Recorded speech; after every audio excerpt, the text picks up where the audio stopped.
Can you give me a top 5, a hot list in order of the difficulty of each trade? Oh, we work our way to that one, I think. Oh,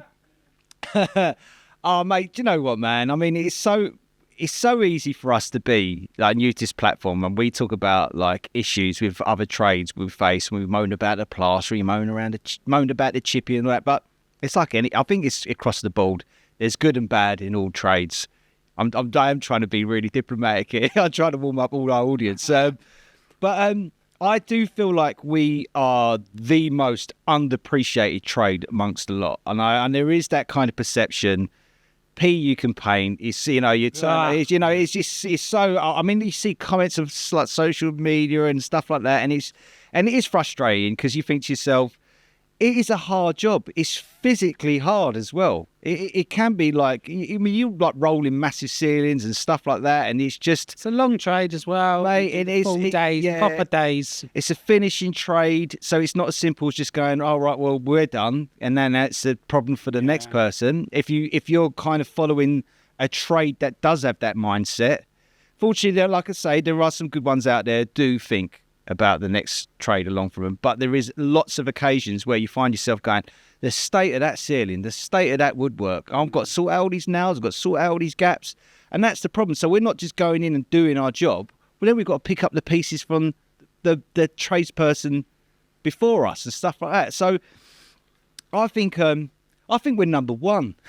You're number one. Of course we're number one. Of course we're number one. Yeah. You know what I mean? I think people don't understand that until they've done a bit of decorating, done it properly. Like people that say if you can pee, you can paint. It's like, yeah, but anyone can kick a football, but not everyone can play Champions League football. And let's face it, Jolsey, we are Champions League when it comes to decorate.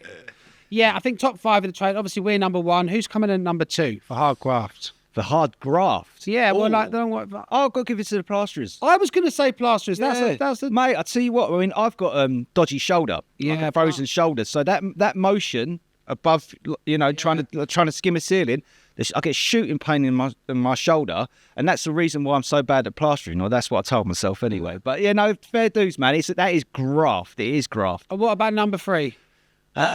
Hard. Oh, we've got to put scaffolders in there somewhere. I know they don't really feel like sort of trade in the same way. You know what's quite interesting when you see a fat scaffolder, right? Because you think to yourself, if anyone else sort of got into scaffolding, you'd lose weight straight away. But your body like gets accustomed and adapts to working in that. So it's the older ones with their top off, a big old rip in a shirt and stuff like that, roll up stuck to the lip. And I think it's weird seeing a fat scaffolder. They're so strong. They're just so solid, aren't they? Just eating the scaffold poles. Are we going to put scaffolding in this mix? Yeah, man. Scaffolders 3, brickies.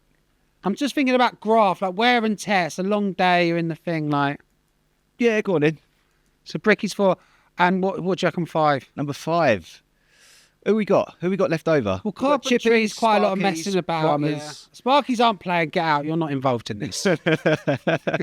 Let's call it. How about we call it a joint? A joint, plumbers. Well, let's keep everyone all happy, and then we won't get any. Well, okay, so joint 5 is going to be plumbing and carpentry. So run down from the top. Number 1 trade, painter and decorator. For hard graft, number 2, plasterers. Number 3, scaffolders. Number 4, brickies. And joint number 5, plumbers and carpenters. And not invited into the game are electricians. And if anyone's taken any offence by what I've said, remember, I'm the tall one.